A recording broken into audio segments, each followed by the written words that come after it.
Хәерле көн, хөрмәтле тамашачым. Бу хатны сезгә мин, Алмаз Сабирҗанов язган. Хатны ачуыгызга мин бик шатмын. Безнең спектакльләргә йөргәнегез өчен, безнең белән кызыксынганыгыз өчен мин сезгә олы рәхмәтемне белдерәм. Үз чиратымда мин сезне үзем уйнаган спектакльләргә чакырам. Булар Килмешәк, Агыла да болыт агыла, Миркәй белән Айсылу, Көтәм сине, Кәҗә сары һәм башкалар, Тормышмы бу? Һәм калган спектакльләр белән сез видео астында таныша аласыз.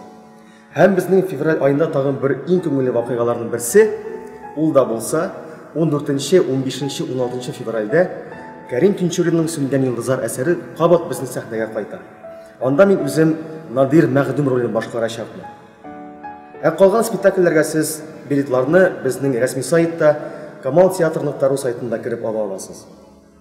Безнең театрга килегез, күрешербез.